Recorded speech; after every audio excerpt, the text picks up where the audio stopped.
నందమూరి బాలకృష్ణ ఎన్టీఆర్‌కి సంబంధించిన ఫ్లెక్సీ విషయంపై రియాక్ట్ అయిన తీరుపై సోషల్ మీడియాలో ఇంకా వార్ కొనసాగుతూనే ఉంది. అందుకే ఈ విషయంలో వసుంధరాదేవి ముందు అడుగు వేశారు. బాలకృష్ణ గారి యొక్క ప్రతి ఒక్క అడుగుపై తోడుగా ఉండేటువంటి వసుంధరాదేవి బాలకృష్ణ నెగెటివ్‌లో కూడా పాజిటివ్‌ని తీసుకొస్తారు. బాలకృష్ణ ధైర్యం వసుంధరాదేవి. అలాంటి పిన్నమ్మ ఇప్పుడు ఎన్టీఆర్ ఇంటికొచ్చారట. కొద్దిసేపటి క్రితం ఎన్టీఆర్ ఇంటికి చేరుకున్నటువంటి వసుంధరాదేవి బాలకృష్ణకి సంబంధించిన విషయంపై సంచలన కామెంట్లు చేశారట. బాబాయ్ ఏం చేసినా సరే మరి అబ్బాయిల అభిమతం కోసమే చేస్తారు.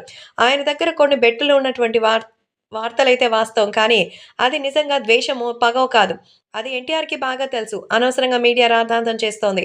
దీనివల్ల తెలుగుదేశం పార్టీ ఇబ్బందులు పడుతోంది. ఖచ్చితంగా నువ్వు బయటకు రాకపోతే ఇప్పుడు చాలా విపత్కర పరిస్థితిలోకి వెళ్ళిపోతోంది. తెలుగుదేశం అంటే చంద్రబాబు నాయుడు పార్టీ కాదు. మీ తాతగారు పెట్టిన పార్టీ. ఆ పార్టీకి మచ్చొస్తే నీకు మాత్రం సంతోషంగా ఉంటుందా?